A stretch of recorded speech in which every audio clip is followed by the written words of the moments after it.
آغاز میں آپ کو بتائیں ایران پر کل کی طرح آج بھی حملے کریں گے۔ امریکی صدر ٹرمپ کی دھمکی۔ صدر ٹرمپ نے کہا ایران سے بات چیت مکمل ہو گئی ہے، صرف معاہدے پر دستخط کرنے ہیں۔ ایران کو صرف اتنا کرنا ہے، معاہدے کی دستاویز پر دستخط کرتے۔ گزشتہ روز ایران کے 22 جہاز تباہ کیے، پاکستان کی درخواست پر ایران پر حملے روکے تھے۔ وزیر اعظم اور فیلڈ مارشل کے کہنے پر جنگ بندی کی۔ وزیر اعظم اور فیلڈ مارشل بہت اچھے دوست ہیں۔ وزیر اعظم اور فیلڈ مارشل اب بھی جنگ روکنے کے لیے کام کر رہے ہیں، ایران کے ساتھ بامعنی اور بعمل معاہدہ چاہتے ہیں، ایسا معاہدہ جس سے ایران کے ایٹمی ہتھیار کا راستہ رک جائے۔ ڈیل کے قریب تھے لیکن ایران میں بے وقوف لوگ بیٹھے ہیں۔ ایران باتیں بنا رہا ہے، دیکھتے ہیں معاملات کہاں جاتے ہیں۔ ایران کو اب ایک اچھی ڈیل کر لینی چاہیے۔ Hard yesterday, and we're going to hit them again hard today. We were really close to a deal, but they keep tapping us along. They dealt with some very stupid precedents. I'm embarrassed to say it. Some very stupid people were sitting here. I gave them a break at the request of Pakistan, Field Marshal, Prime Minister of Pakistan are great. We stopped them from going to war with India. They became friendly to me. They're close to Iran. They still are working on trying them to do what's right. But we want a deal that's meaningful. We want a deal that works. Iran خطے میں نہ جنگ نہ امن کی موجودہ صورتحال سے آگے بڑھنا چاہتا ہے۔ ایرانی صدر مسعود پزشکیان کا بیان۔ ایرانی سرکاری خبر رساں ایجنسی ارنا کے مطابق تہران میں ایک تقریب سے خطاب کرتے ہوئے مسعود پزشکیان نے کہا کہ جنگ یقینی طور پر ملک کے مفاد میں نہیں۔ اگر کوئی ایران کی عزت، سرزمین یا خود مختاری کی خلاف ورزی کرنے کی کوشش کرے گا تو ایران ہرگز ہتھیار نہیں ڈالے گا۔ جنگ سے ملک کو کوئی فائدہ نہیں ہوگا۔ ہمیں یہ جنگ ختم کرنا ہوگی، لیکن اگر وہ حملہ کریں گے تو ہم پیچھے نہیں ہٹیں گے۔ دشمن تقسیم پیدا کر کے اہداف حاصل کرنا چاہتا ہے۔ ایران دشمن کے سامنے سرے تسلیم خم نہیں کرے گا۔ بمباری سے کسی ملک کو سرنڈر پر مجبور کرنا ناممکن ہے۔ دشمن 3 سال میں غزہ کو ہتھیار ڈالنے پر مجبور نہیں کر سکا تو یہ ایران سے ایسی توقع کیسے کر سکتے ہیں؟ ایران کبھی بھی سرنڈر نہیں کرے گا۔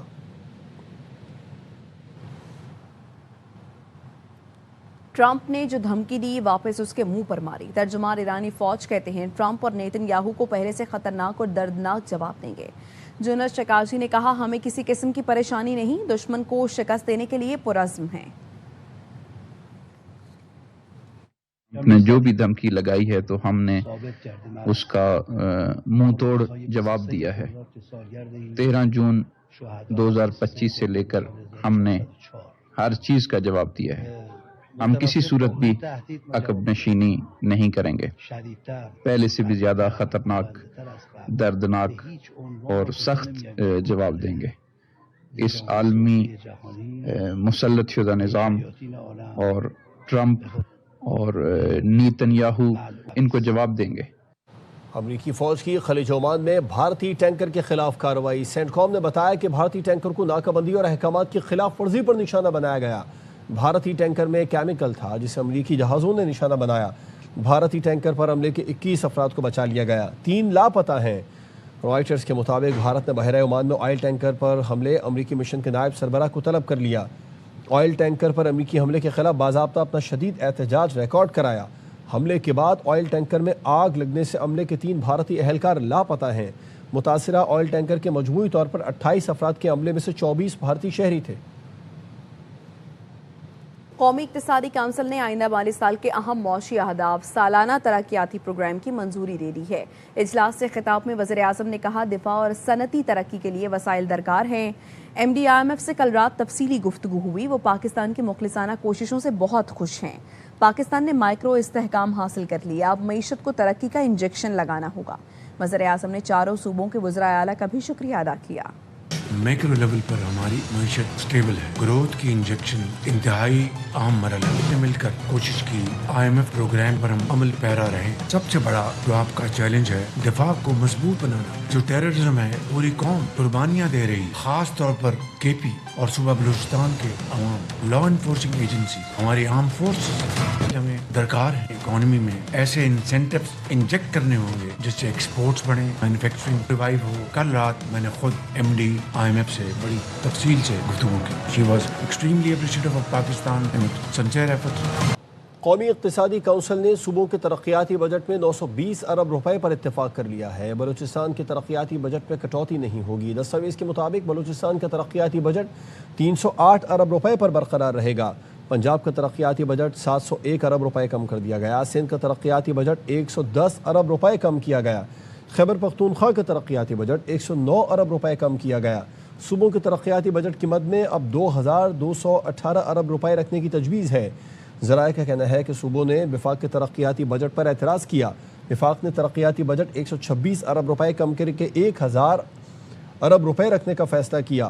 صوبوں کا کہنا ہے کہ وفاق ہم سے فنڈ مانگ رہا ہے اور اپنا ترقیاتی بجٹ بڑھا رہا ہے۔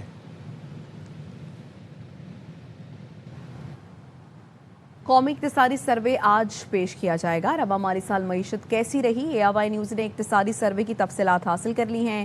تفصیلات کیا ہیں بتائیں گے شعیب نظامی ہمارے ساتھ موجود ہیں۔ کہیے شعیب۔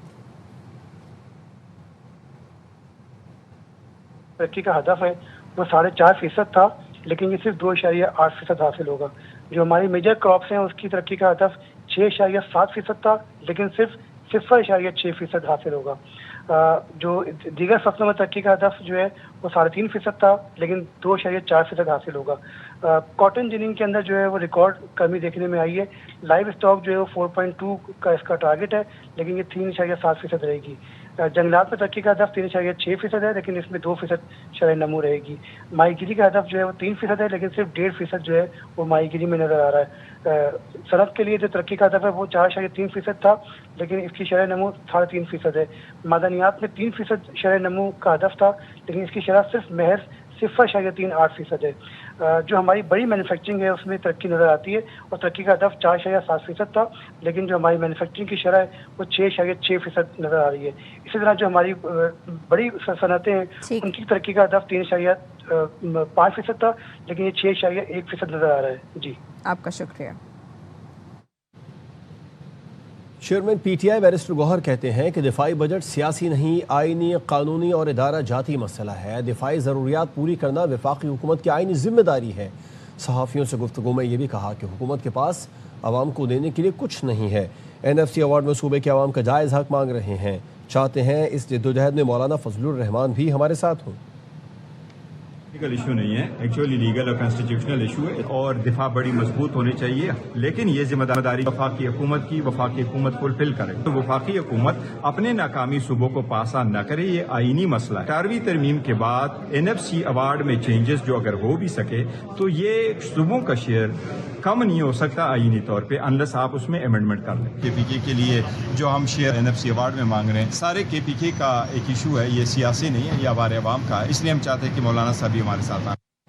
ادھر پاک فوج کا MI-17 ہیلی کاپٹر مظفر آباد کے قریب ٹیک آف کے دوران حادثے کا شکار، تمام عملہ اور فوجی جوان شہید ہو گئے۔ ISPR نے بتایا حادثہ فنی خرابی کے باعث پیش آیا۔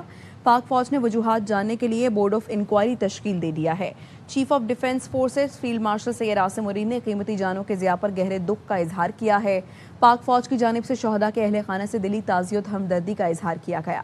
صدر آصف علی زرداری، وزیر اعظم شہباز شریف، وزیر داخلہ محسن نقوی سمیت مختلف رہنماؤں نے ہیلی کاپٹر حادثے پر گہرے رنج اور لواحقین سے تعزیت کا اظہار کیا ہے۔ پاکستان کا سرحد پار دہشت گردوں کے خلاف مؤثر وار، فتنہ خوارج کی 26 دہشت گرد ہلاک، 4 مراکز تباہ کر دیے گئے۔ وزیر اطلاعات عطا طارہ نے بتایا کہ حالیہ دہشت گرد حملوں کے بعد پاک افغان سرحدی علاقوں میں فتنہ خوارج کے ٹھکانوں اور منصوبہ سازوں کو نشانہ بنایا۔ تباہ شدہ اہداف میں تربیتی مرکز، اسلحہ ڈپو، محفوظ پناہ گاہیں شامل ہیں۔ اہداف کو انتہائی درستی اور احتیاط کے ساتھ نشانہ بنایا گیا۔ پاکستان سے دہشت گردی کے ناسور کا مکمل خاتمہ کیا جائے گا۔ سانحہ بلدیہ کیس میں سپریم کورٹ نے ٹرائل کورٹ اور سندھ ہائی کورٹ کا سزائے موت کا فیصلہ کالعدم قرار دے دیا۔ عبدالرحمان عرف بھولا اور زبیر چریا کو بری کر دیا گیا۔ سپریم کورٹ نے ملزمان کو شک کا فائدہ لیتے ہوئے بری کیا۔ جسٹس شہزاد ملک کی سربراہی میں 3 رکنی بینچ نے ملزمان کی اپیلیں منظور کی۔ MQM کے ریمارکس حذف کرنے کی اپیل غیر مؤثر ہونے پر نمٹا دی گئی۔ مقدمے کا تفصیلی فیصلہ بعد میں سنایا جائے گا۔ عدالت نے جاں بحق افراد کے لواحقین کو فریق بنانے کی درخواستیں خارج کر دیں۔ جسٹس شہزاد ملک نے ریمارکس دیے۔ سندھ ہائی کورٹ نے کہا MQM کا کراچی پر کنٹرول تھا، اس لیے گواہان خاموش رہے۔ زبیر چریا کا اعترافی بیان ہے، عبدالرحمان بھولا کا بیان نہیں۔ MQM کے لیے بھتہ مانگا گیا تھا تو فاروق ستار اور دیگر کی بریت چیلنج کیوں نہیں کی؟ زبیر چریا کے لیے کسی نے نہیں کہا وہ MQM کا رکن تھا۔ بلدیہ ٹاؤن فیکٹری میں کیمیکل استعمال ہونے کے شواہد نہیں ملے۔ فیکٹری کا دروازہ لاک کرنے پر کون سا جرم بنتا ہے؟ ملزمان پر 11 ستمبر 2012 کو فیکٹری میں آگ لگا کر 259 افراد کو زندہ جلانے کا الزام تھا۔ ایم کیو ایم پاکستان کا بلدیہ ٹاؤن کیس سے متعلق سپریم کورٹ کے فیصلے کا خیر مقدم۔ خالد مقبول صدیقی بولے سپریم کورٹ نے بلدیہ ٹاؤن کیس میں ایک اور الزام ختم کر دیا ہے۔ ایم کیو ایم پر لگائے گئے الزامات میں سے ایک بھی ثابت نہ ہو سکا۔ بیشتر الزامات لگانے والوں نے عدالتوں اور میڈیا میں اپنے دعوے واپس لے لیے۔ مخالفین نے ہر دور میں ایم کیو ایم کا تشخص خراب کرنے کے لیے مختلف الزامات عائد کیے۔ وفاقی وزیر صحت مصطفیٰ کمال کہتے ہیں بلدیہ فیکٹری میں آگ لگی تھی، لگائی نہیں گئی تھی، یہ دہشت گردی نہیں سانحہ تھا۔ اللہ نے آج ہمیں سرخرو کر دیا۔ 3 انویسٹیگیشن میں ثابت ہوا کہ آگ شارٹ سرکٹ کے باعث لگی۔ دروازے اس لیے بند کیے گئے کہ کوئی کپڑا نہ لے کر بھاگ جائے۔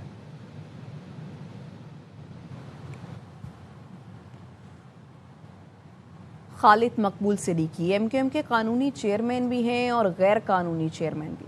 وفاقی وزیر مصطفیٰ کمال کا کہکہا لگاتے ہوئے خالد مقبول صدیقی کی چیئرمین شپ پر تبصرہ۔ پروگرام 11 آور میں گفتگو کرتے ہوئے کہا خالد مقبول صدیقی کی چیئرمین شپ کی مدت ختم ہو چکی ہے۔ الیکشن کمیشن سے اکتوبر تک چیئرمین شپ کی توسیع لی ہوئی ہے، وہ بھی ایک بار نہیں 4 بار۔ ایک سوال پر مصطفیٰ کمال نے کہا سینٹرل کمیٹی میں تاحال کامران ٹیسوری کی گورنر کے عہدے کے معاملے پر کوئی بات نہیں ہوئی۔ سینٹرل کمیٹی کی ابھی کوئی میٹنگ بھی نہیں ہوئی ہے۔ خالد مقبول بانی متحدہ نہیں، میں بھی پارٹی چیئرمین شپ کے لیے الیکشن لڑوں گا۔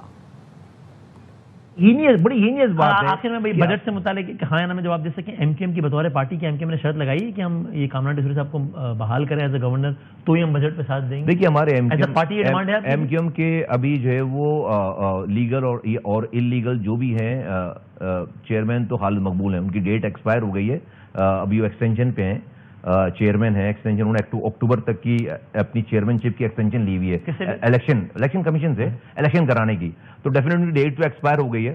ان کی ایک سینٹرل کیبنٹ ہے، اس سینٹرل کیبنٹ ڈیسیجن میکنگ ہے، میں اس سینٹرل کیبنٹ کا جو ہے وہ حصہ ہوں، تو سینٹرل کیبنٹ میں ابھی تک خالد مقبول صاحب نے ہم سے ڈسکس نہیں کیا ہے کہ کامران ٹیسوری، میں نے میسج بھی کروایا کہ بھائی اگر تو جو ہے یہ پارٹی پالیسی ہے تو ہمیں بھی بتائیں نا، میں بھی بولوں خالد کہ کامران ٹیسوری بھائی ہمارے جو ہے ہماری ریڈ لائن ہے۔